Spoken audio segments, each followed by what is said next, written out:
Chapter 7 Roverton's memories of what followed were partial and fragmentary. There were starts of full awareness during a period of semi-oblivion in which he realized that he was being carried by the boa-thick arms of one of the giant laborers who had pursued him. By flashes of sullen, lurching light, he saw the unthinkable face of this creature above him, and saw the indistinct bulks of the subterranean mechanisms. He seemed to go on for eons in some underground avenue, cradled by an ever-swaying movement that lulled him to a troubled drowsiness. Then, all at once, though he knew not how nor where, he was going upward in a great abyss of darkness toward some far-off, watching eye of light, and metal chains were about him in lieu of the giant arms. He closed his lids to avert a feeling of dizziness. Then, after a little, his swoon became complete, and he saw no more till he opened his eyes in a glaring radiance. For a while he could recall nothing of all that happened to him, could understand nothing on which he gazed. His eyes were half blinded by a pitiless light, were assailed and stabbed by stupendous imageries. He seemed to be looking down into a violet-purple gulf in which hung the inverted alabaster walls and portals and towers of a gigantic architecture, and he himself was suspended, as if by some reverse gravitation, from the bottom of this topsy-turvy world. Then, all at once, he had the feeling that he was not alone. Turning his head with a great effort, he found to his incredulous amazement that Volmar, bound with thick, leathery-looking cords to pegs in a metallic surface, was hanging beside him. Whether Volmar was dead or alive, he could not yet know. The closed lids beneath the goggles of the captain's mask were wan and still as marble. But Roverton felt a joyous surprise that they were together again, and the emotion served to revive him and clarify his muddled faculties. Yet he feared to speak, lest Volmar should not answer him. There was an instant of uncanny bouleversement, while all about him seemed to whirl and circle like a mighty wheel. Then he knew that he was lying on his back and was staring up at the heavens between the buildings of that city to which he and Volmar had been conveyed in the alien ether ship. He tried to sit up and discovered that he also was bound by means of leathery cords to the metal surface. His head alone was free, and twisting as far as he could, he saw that the captain and himself were in the center of a wide street or square, with the people of the city standing about them in a solemn, silent crowd. The men were tied to something that appeared to be a sort of platform. Its area was indefinite, but it could not have risen more than a foot above the street level. Roverton felt the enigmatic gaze of the nacre-colored dwarfs, who were all looking on in absolute stillness.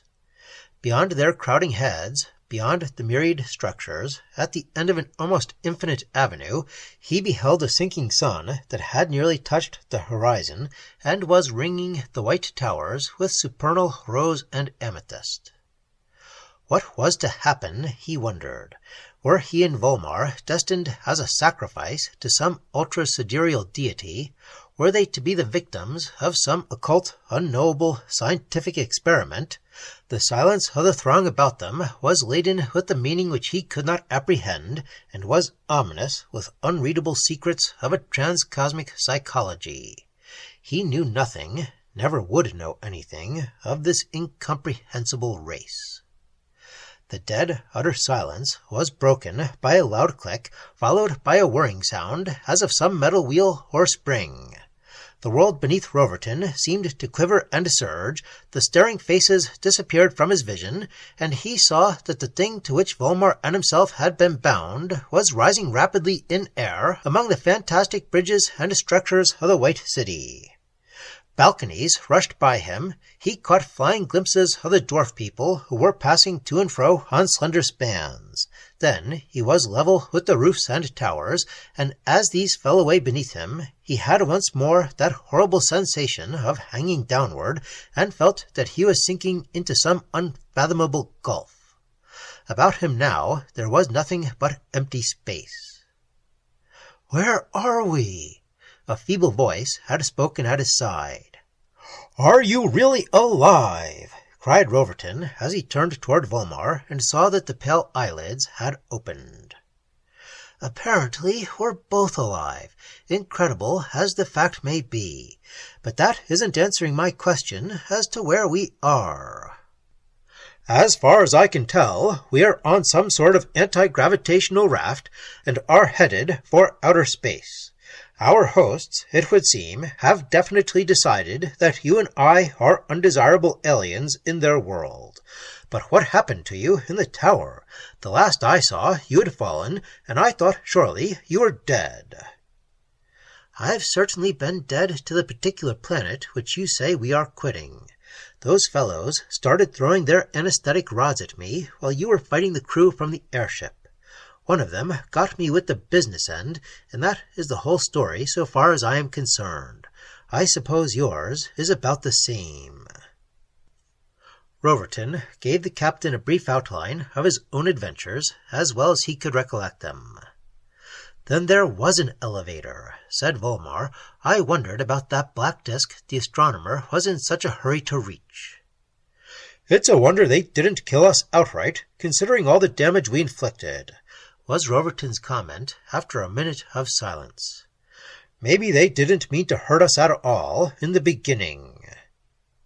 "Yes," said Volmar sadly, "we may have misunderstood them. Certainly that can happen all too easily between members of such wholly divergent races who have no medium of communication and, in all likelihood, no ideas or motivations in common." Their ascent had continued at an undiminished rate.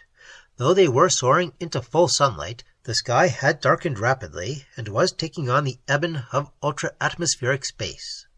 Stars were visible everywhere. They must be penetrating the planet's envelope of air, and they would soon reach the interstellar ether.